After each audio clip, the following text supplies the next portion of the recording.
কাতার ভ্রমণ বর্তমানে অনেক জনপ্রিয়। আজ জানাব কিভাবে যাবেন ও খরচ। মধ্যপ্রাচ্যের সৌন্দর্য ও আধুনিকতার মিলনস্থল কাতার। বিশেষ করে দোহার স্কাইলাইন, ইসলামী আর্ট মিউজিয়াম এবং মরুভূমির সাফারি অনেক পর্যটকের আকর্ষণের কেন্দ্রবিন্দু। বাংলাদেশ থেকে কাতার ভ্রমণ করতে চাইলে কিভাবে যাবেন, কত খরচ লাগবে জেনে নিন আজই। কিভাবে যাবেন? বাংলাদেশ থেকে কাতারের রাজধানী দোহায় সরাসরি ফ্লাইট রয়েছে। ঢাকা থেকে কাতার এয়ারওয়েজ, ইউএস বাংলা, বিমান বাংলাদেশ এয়ারলাইন্স ইত্যাদি ফ্লাইট চলে। ঢাকা দোহা ফ্লাইট সময় 5 ঘন্টা 30 মিনিট। টিকিটের খরচ আসা যাওয়া 40 থেকে 60 হাজার টাকা। ভিসা তথ্য বাংলাদেশী নাগরিকদের জন্য আগে থেকে ভিসা জন্য আবেদন করতে হয়।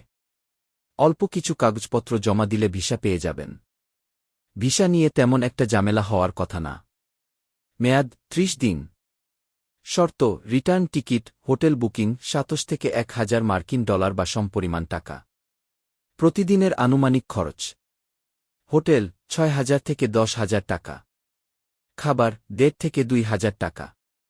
পরিবহন ও ঘোরাফেরা 1 থেকে 2,000 টাকা। ভ্রমণের টিপস হালকা পোশাক এবং মরুভূমির আবহাওয়া মাথায় রেখে প্যাকিং করুন।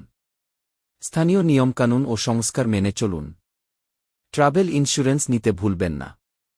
কাতার ভ্রমণ হতে পারে আপনার জীবনের অন্যতম স্মরণীয় অভিজ্ঞতা। একটু পরিকল্পনা আর তথ্য জানলেই বাজেটের মধ্যেই ঘুরে আসা সম্ভব। সবাই ভালো থাকবেন। অন্য কোনো দেশ নিয়ে কথা হবন।